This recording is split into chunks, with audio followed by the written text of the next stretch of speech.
Thai land کے 2 طلبہ نے ایک جدید کاروباری حکمت عملی تیار کی ہے جس کے تحت وہ خالی گھروں میں سوتے ہیں تاکہ بھوت سے پاک گھروں کا سرٹیفکیٹ جاری کیا جا سکے۔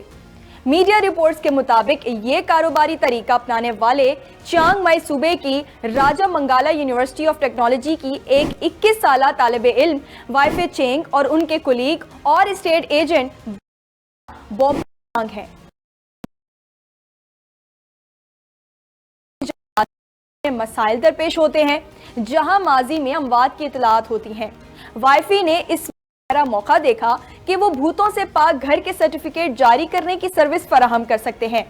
چنانچہ انہوں نے اپنے ساتھی بومپرا خان کی مدد سے سوشل میڈیا پر اپنا اشتہار دینا شروع کیا۔